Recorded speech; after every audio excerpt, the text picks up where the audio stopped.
The Judicial Commission of Inquiry into State Capture has been hearing testimony from the South African ambassador to the Netherlands, Bruce Koloane. Koloane was Chief of State Protocol at the time when the Guptas plane landed at the Waterkloof Air Force Base in April of 2013. Koloane has told the Commission that he never had the authority to take that kind of decision.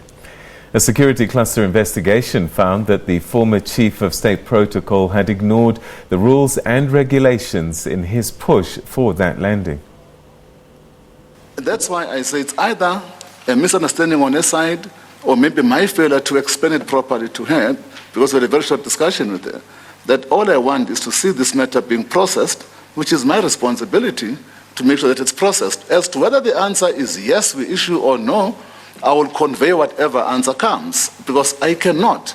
And also particularly given that one of the most notorious government departments for following protocol stringently is the Department of Defense. So I will not. I mean, I had been doing this, this work of facilitating flight clearance through my team, of course, not directly myself, for over 2.5 years. And therefore, I was alive to the realities in terms of procedures and processes that I had no legal mandate whatsoever to dictate to any government department. Even when we had an interdepartmental meeting, I could not dictate to the police, although I was the chair of the meeting. I will say to them, I know you have a role to play to provide security. What is your plan? Have you identified people? Who are the names so we can put them in the list? But I did not ever give myself powers that I never have, because I knew my limitations in terms of the statutes, and there is no way I would have actually given instruction that I order an official from another department to issue, when also there are processes, horizontal processes in that department that must be followed.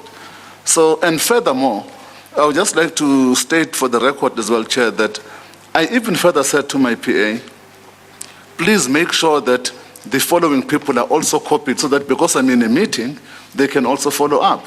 And the Director of State Visits, that was referred to earlier on Wednesday, or Thursday, Miss Grace Mason, you will note is copied on that email, and somebody else as well. I think Ms. Lowe said there are 2 people copied who are senior managers.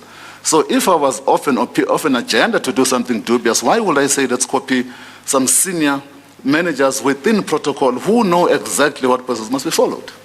I think for me there was purely an issue of either I failed to get across to her properly, or it was either an issue of pure misunderstanding.